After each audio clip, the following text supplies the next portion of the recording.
আজ যাব বাড়ি, যে কারণে ছোট্ট সোনাটাকে আবার দেখতে এসেছি। কারণ যেদিন থেকে দেখে গেছি খালি মনে হচ্ছে ওর কাছে দৌড়ে যাই, ওই জন্যই এসেছিলাম।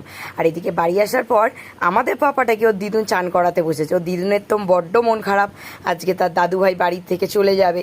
এবার দুপুরবেলা মা সাজিয়ে দিয়েছে অনেক কিছু খাবার, কারণ একমাত্র জামাই বলে কথা, যখনই আসে হাজার রকম পদ না সাজিয়ে দিলে তার মনটা যেন ভরে না। দেখতে দেখতে সন্ধে হয়ে গেল, আমার বাড়ি যাওয়ার সময়ও হয়ে গেল। ছোট্ট সোনাটাকে রেডি করে দিয়েছি, ব্যাগপত্রও গুছিয়ে নিয়েছি। আর অটো থেকে নেবেই দেখি তার দাদাই সাইকেল নিয়ে দাঁড়িয়ে আছে তার নাতিকে নেওয়ার জন্য, কারণ এক সপ্তাহ ধরে নাতিকে দেখতে পাইনি। নাতিকে পেয়ে দাদুও খুব আনন্দ।